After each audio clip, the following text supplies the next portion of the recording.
Γεια σε όλους σας φίλοι μου! Στο απόψινό βίντεο θα ταξιδέψουμε στην Ουτρέχτη, μία από τις μεγαλύτερες πόλεις κεντρικά της Ολλανδίας.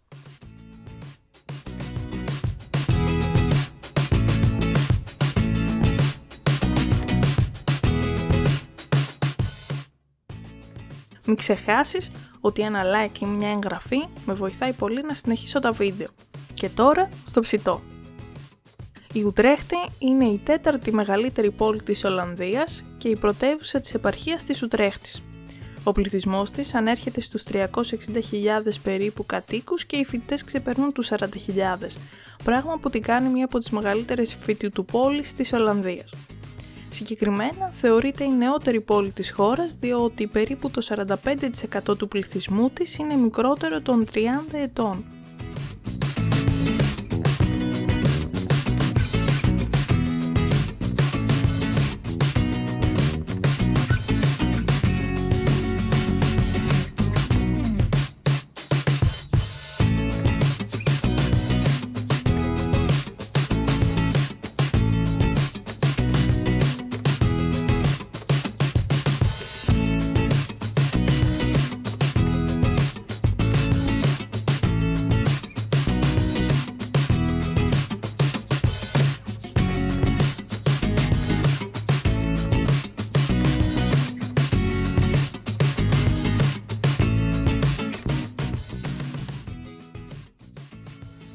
Και τώρα ήρθε η στιγμή για να πούμε κάποια ιστορικά στοιχεία της πόλης. Τη ρωμαϊκή περίοδο, ο ποταμός Ρήνος διερχόταν από τη σημερινή πόλη της Ουτρέχτης και για τον λόγο αυτό ονομάστηκε Τρατζέκτουμ ή Τραγέκτουμ, που είναι μια λατινική λέξη και την ακριβή προφορά της η αλήθεια είναι ότι δεν την ξέρω. Η λέξη αυτή εξελίχθηκε στο ολλανδικά ως Τρέχτ, στην οποία έβαλαν στην αρχή το γράμμα U, που προέρχεται από τη λέξη Ut, που σημαίνει προς την εκβολή του ποταμού. Τους επόμενους αιώνες ήταν μέρος διαφορετικών αυτοκρατοριών. Ωστόσο το σημαντικότερο είναι ότι από τον 11ο μετά Χριστόν αιώνα ήταν το κέντρο πολιτισμού και μάθησης, ενώ το Άμστερνταμ ήταν μια πόλη ψαράδων δυτικότερα στο χάρτη. Το 1579 πολλές περιοχές της Ολλανδίας ενώθηκαν κάτω από τη λεγόμενη Ένωση της Ουτρέχτης, προκειμένου να συγκροτήσουν ένα μέτωπο ενάντια στην Ισπανική κυριαρχία, ένα γεγονός που αποτελεί την απαρχή της Ολλανδικής Δημοκρατίας. Η επίσημη θρησκεία της Ένωσης ήταν ο Προτεσταντισμός. Παρόλα αυτά υπήρχε ένα, θα έλεγε κανείς, θρησκευτικό κλίμα ανοχής, διότι οι Καθολικοί δεν εκδιώχθηκαν από τους Προτεστάντες. Το 1636 ιδρύθηκε το Πανεπιστήμιο της Ουτρέχτης, ένα χρόνο μετά ακριβώς την έκδοση του έργου του Ρενέ Ντεκάρτ, λόγος περί της μεθόδου, ο οποίος δίδαξε κιόλας αυτό για ένα μικρό χρονικό διάστημα. Το 702, μετά από μια μακροχρόνια διαμάχη μεταξύ των επισκόπων της Ουτρέχτης και της Ρωμαιοκαθολικής Εκκλησίας, έφτασε ο κόμπος στο χτένι όταν ο επίσκοπος της Ουτρέχτης δεν αναγνώρισε το αλάφτο του Πάπα. Ύστερα από αυτό το γεγονός τον απομάκρυναν από τη θέση του. Όπως καταλαβαίνετε, αυτά που συνέβησαν οδήγησαν σε ένα σχίσμα από το οποίο προέκυψε η Παλαιοκαθολική Εκκλησία της Ουτρέχτης.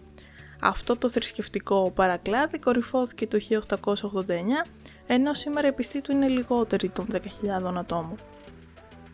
Το 1808 η πόλη της Ουτρέχτης αποτελούσε την πρωτεύουσα του Ολλανδικού Βασιλείου την εποχή που την κατέλαβαν οι Γάλλοι, αλλά ήταν μόνο για 6 μήνες. Έπειτα, ο Ναπολέοντας μετέφερε την πρωτεύουσα στο Άμστερνταμ. Το 1967 στην Ουτρέχτη γεννήθηκε ο σημερινός βασιλιάς της Ολλανδίας, Βίλεμ Αλεξάνδερ, και κάθε χρόνο οι Ολλανδοί στις 27 Απριλίου, που είναι η μέρα των γενεθλίων του, γιορτάζουν την ημέρα του βασιλιά, το λεγόμενο Koningsdag, και παρελάβουν και κάνουν πάρτι στους δρόμους, ντυμένοι στα πορτοκαλί.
Πέραν της ιστορίας, η πόλη έχει και κάποια πολύ όμορφα αξιοθέατα στο κέντρο της.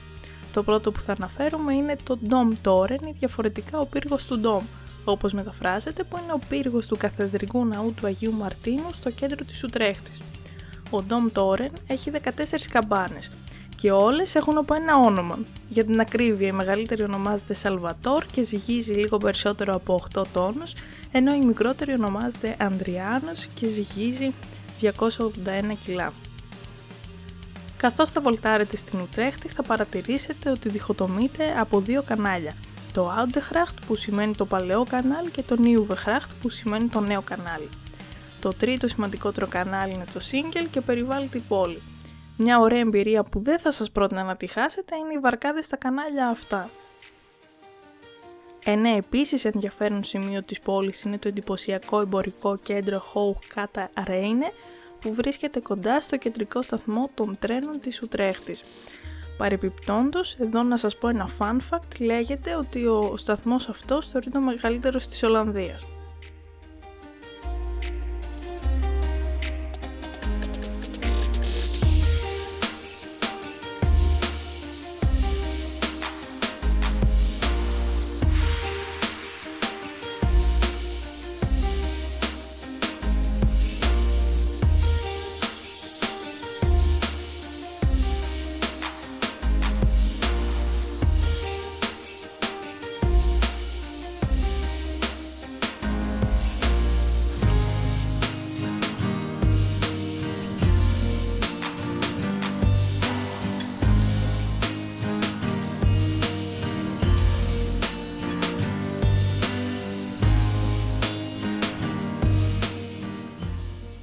Αν είσαι τύπος του μουσείου, πρέπει να ξέρεις ότι η πόλη αυτή είναι πλούσια σε μουσεία. Παρότι εγώ δεν είμαι φαν πολύ των μουσείων, από όλα αυτά έχω συγκρατήσει ένα που είναι το Μουσείο της Μύφη, ενός λευκού κουνελιού και είναι κυρίως για παιδιά. Το συγκράτησα διότι η Μύφη έχει το ρόλο του Γρηγόρη και του Σταμάτη σε φανάρια σε δρόμους του κέντρου και ήταν κάτι που με εντυπωσίασε. Λογικά θα πρέπει να είναι πολύ περήφανη για αυτό το κόμικ, μάλλον διότι ο δημιουργός του, Dick Bruna, κατάγεται από αυτή την πόλη.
Και κάπου εδώ το σημερινό βίντεο έφτασε στο τέλος του. Σας ευχαριστώ πολύ που το παρακολουθήσατε έως εδώ. Να είστε πάντα καλά και να περνάτε όμορφα.